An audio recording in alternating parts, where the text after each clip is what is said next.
너 우리 경기도의 경기라는 이름이 내년이면 무려 1000년이 되는 거 알아? 1000년? 1000년이라고 하니 왠지 환상 속의 도시 같다. 1000년의 해를 맞이해서 경기도에서는 투어를 다니며 우리 도민들의 의견을 모으고 있대. 모아서 뭐하게? 우리의 의견을 모아 정책이 되게 한다는 거지. 단순히 1000년이 된 환상 속의 도시가 아니야. 우리의 상상이 현실로 구현되는 곳이야. 대한민국의 심장 경기도. 고려시대부터 불린 경기라는 이름은 어느새 1000년이 되었습니다. 1000년 동안 대한민국의 심장으로 뛰어온 만큼 경기도민의 목소리를 모아 미래 비전을 만들어가겠습니다. 이 캠페인은 경기도와 경기문화재단이 함께합니다. 한국 사회에서 여성에 관한 이슈들 언제나 뜨거운 감자입니다.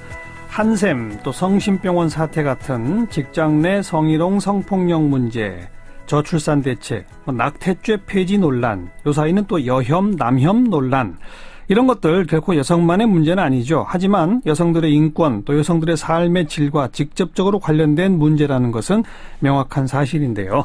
그런 만큼 여성가족부의 역할도 중요해지고 있습니다. 오늘은 이 문재인 정부에서 여성정책 이끌고 있는 여성가족부 정현백 장관 연결해서 이런저런 현안들 말씀을 좀 듣겠습니다. 장관님, 안녕하세요. 네, 안녕하세요. 정관영 선생님. 오래간만입니다. 초대해 주셔서 감사합니다. 예, 예.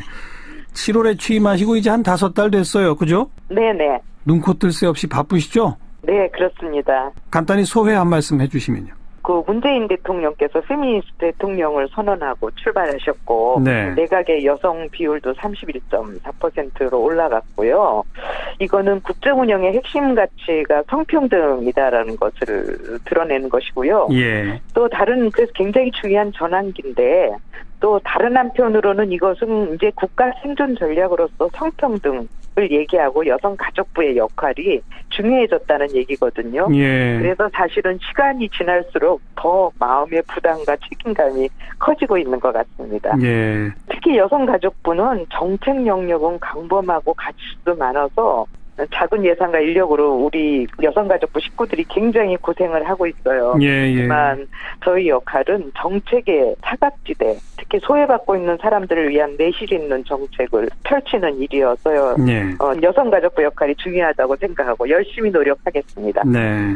오래전부터 여성운동계를 또 이끌어 오셨고 그쪽 활동을 하셨습니다만 막상 정부에 가보니까 밖에서 막 외치던 것만큼 호락호락하지가 않죠? 그렇습니다. 그러니까 이상하고 현실 사이에서 끊임없이 조화를 이루려고 예. 하려고 노력해야 된다고 생각하고 있습니다. 예. 지금도 국회에 가 계시다고요? 네네. 이번 그 법사위에서 다뤄질 여가부 관련 법률들 중요한 것 쟁점이 어떤 것들이 있습니까? 예, 중요한 쟁점이 두 가지인데요. 우선 하나는 저희가 그 양육비 관련해서 양육비 지원 관련해서 예. 한시적인 양육비를 지원하는 거. 이건 무슨 얘기냐면 양육비를 제대로 지급하지 않고 있고 예. 그래서 정말 어려움에 처한 빈곤 가정의 경우에는 국가가 한시적으로 양육비를 먼저 지원하는 제도인데요. 예. 이 제도의 경우에 본인 그 양육비를 지급해야 되는 사람의 동의 없이도 예. 양육비를 지급해야 되는 분의 그 소득이나 재산을 조사할 수 있도록 해달라. 그런 거를 법안을 지금 제출을 했습니다. 예, 예. 그러니까 양육비를 네. 지급해야 되는 사람의 소득 재산 정도를 파악할 수 있어야 정부가 먼저 우선 지원 같은 걸 할 근거가 마련된다 이건가요? 예, 뿐만 아니라 구상권을 청구할 수 있습니다. 그렇군요. 예, 네, 예. 네. 근데 이 법에 지금 반대하는 분들이 많습니까? 예, 이 법에 대해서 좀 여러 가지 이견이 있습니다. 이런 것은 결국은 법원의 역할이 아니냐, 기존의 사법체계에서 해야 되지 않느냐, 뭐 이런 등등의 논란은 좀 있습니다. 하지만 긴급 지원이 필요한 빈곤가정이라면 예외적으로 인정받을 수 있어야 되는데, 그렇죠? 그렇습니다. 그리고 외국의 사례에서는 그렇게 하고 있습니다. 네. 예. 그리고요, 아까 시급한 현안이 2개라고 하셨는데 또 하나는요? 아동 청소년 문제인데요. 예. 지금 청소년 성보호법이 있습니다. 근데 이 법에서 이제 청소년 성범죄 저지른 사람의 경우에는 취업을 제한해야 한다. 예. 2년간 하는 규정이 2016년 3월에 위헌 판정을 받았습니다. 그래요? 그래서 지금 1년 8개월 동안 성범죄자가 아동 청소년 관련 기관에 취업이 가능해져서 실제로 취업하고 있고 여기에서 문제가 발생하고 있습니다. 예. 근데 그게 왜 위헌 판정을 받았었죠? 아마 일괄적으로 10년을 하는 것에서부터 시작해서 취업 제한 부분에 대해서 좀 논란이 있었던 것 같습니다. 예를 들면 모두 일괄적으로 10년으로 하는 것이 사실상 형평성의 원칙에 어긋나지 않느냐 등등의 그러니까 좀 제기되었던 것 같습니다. 그러나 중요한 것은 지금 그런 성범죄자들이 청소년 관련 시설에 취업을 하고 있는 현실이어서 저희로서는 이 법의 통과는 너무나 시급하고요. 저희가 많이 노력을 하고 있습니다. 그 위헌 소지를 좀 없애는 내용으로 수정을 해서라도 새롭게 법을 만들어야 한다. 그렇죠. 그런 말씀이군요. 취업 제한의 그 연한을 조금 그때 받은 형의 양에 따라서 조정을 하는 그런 방식으로 해서라도 시급하게 이 법은 제정돼야 된다고 생각합니다. 그렇군요. 그렇지 않으면 어디에선가 다시 청소년 피해자가 저희는 발생할 수 있다고 생각하고 실제로 그런 사례들이 나타나고 있습니다. 조금 아까 양육비 지원 말씀하셔서 갑자기 떠오른 게 어제 이제 국회에서 여야가 내년도 예산안을 합의를 하면서 원래 문재인 정부는 아동수당을 아동이 있는 모든 가구에 주려고 했는데 상위 10%를 빼기로 했고 또 주기로 한 날짜를 좀 늦추지 않았습니까? 9월로 늦췄습니다. 여기에 대해서 조금 불만의 목소리들이 터져 나오던데 장관님은 어떻게 생각하세요? 저는 아동수당은 빨리 지급이 돼야 된다고 생각하고요. 가능하면 시기적으로도 시급하게 돼야 된다고 생각하고 있습니다. 장관님이 취임 100일 되실 때 청소년 한부모 복지시설 애란원이라는 곳을 찾으셨죠? 네네. 청소년 한부모들을 위한 시설인데요. 이 시설에 그 임신을 한 청소년들이 들어와서 거기에 머물면서 안전하게 출산을 하고 아이 양육 기간 동안 거기에 머물 수 있도록 하는 것이고요. 또 애란원이 굉장히 중요한 거는 그 안에 대안학교를 만들었습니다. 그래서 애란원에 머무는 동안 대안학교에서 교육을 받고요. 청소년 한부모가 나중에 다시 돌아갈 경우에 다니던 고등학교로 예를 들면 그 경우에는 대안학교에서 배운 학력을 그대로 인정받는 그런 방식으로 돼 있는 제도고요. 특히 저희가 가면서 너무 그 청소년들을 우리는 미혼모가 아니라 청소년 한부모라는 표현을 쓰고 있는데요. 가서 만나면서 너무 제가 가슴이 아팠고 그러나 참 제가 용기를 얻은 것은 거기에 들어온 청소년 한부모들이 죄책감이나 이런 거 열패감 이런 것을 벗어나서 너무 씩씩해졌고 자기가 아이를 낳고 잘 기러야겠다는 생각을 하면서 굉장히 명랑하고 희망적인 관점을 갖게 돼서 굉장히 저는 즐거웠습니다. 아이도 키우면서 학교 공부도 동시에 진행할 수 있는 그런 시설. 장관님이 취임 100일을 맞아서 꼭 애란원을 꼭 찍어서 가신 무슨 이유가 있을 것 같아요? 사실은 청소년 문제가 굉장히 중요하고요. 우리가 저출산 문제로 새 정부가 굉장히 고민을 많이 하고 여러 정책을 내놓지만 사실 아이를 낳은 청소년 한부모들이 건강하게 살아가고 그 아이들이 건강하게 살아가는 게 굉장히 중요하다고 생각하고요. 다른 한편으로는 저희 여성가족부가 청소년 정책에 조금 더 적극적으로 참여해야 된다는 그런 의미도 담고 있습니다. 아까 말씀하시면서 성평등이라는 게 이제는 국가 생존 전략이다 이런 표현 쓰셨잖아요. 성평등이 왜 대한민국 생존을 좌우할까요? 그 말씀 좀 해주세요.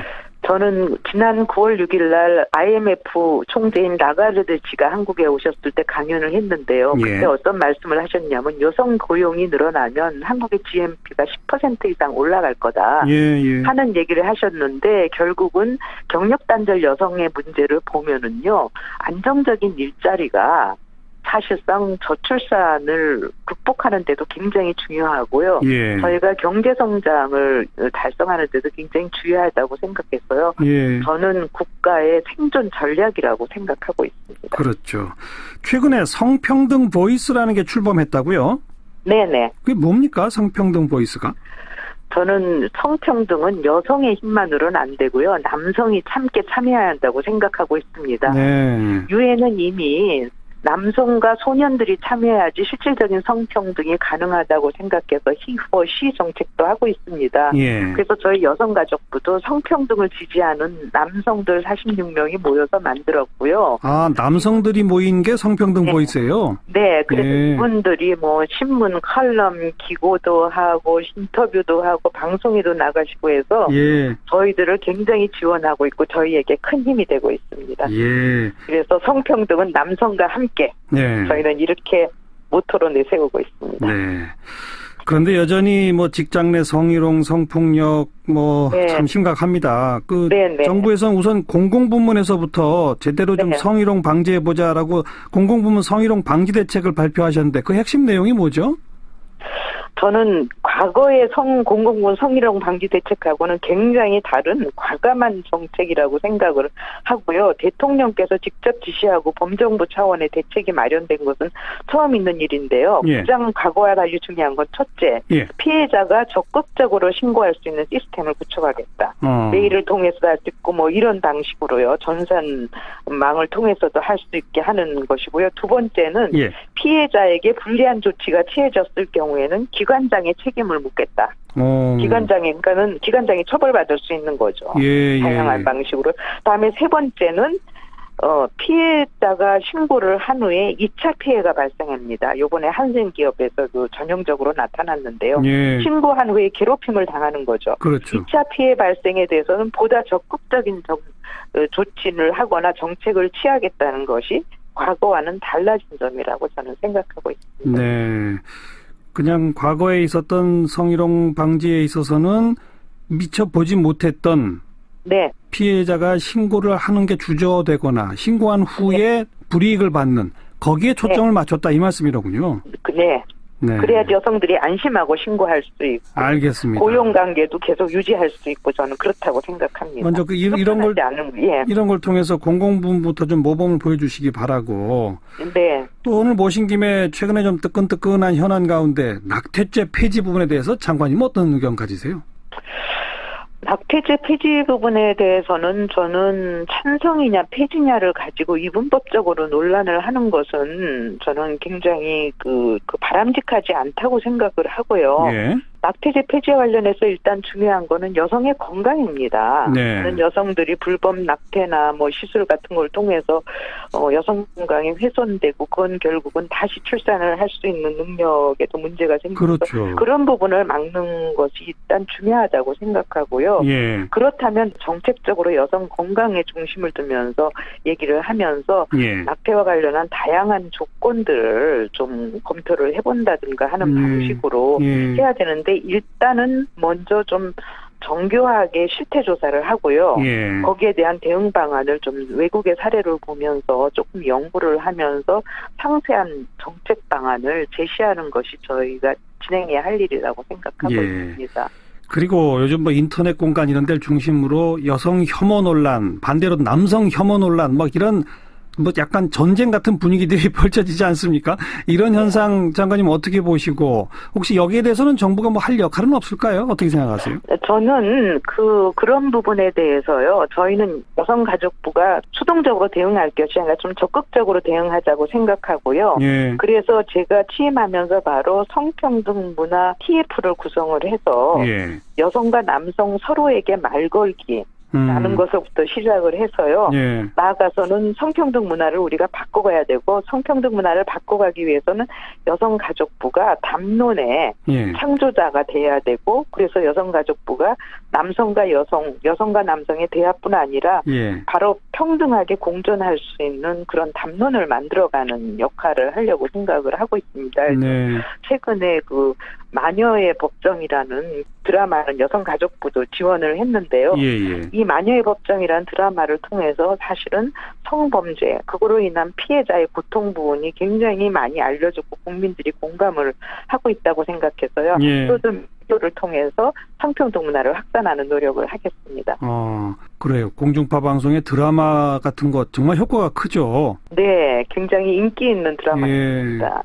그런 새로운 시도와 노력 계속 좀 이어가 주시기 부탁을 드리겠습니다. 네. 오늘 말씀 잘 들었습니다. 고맙습니다.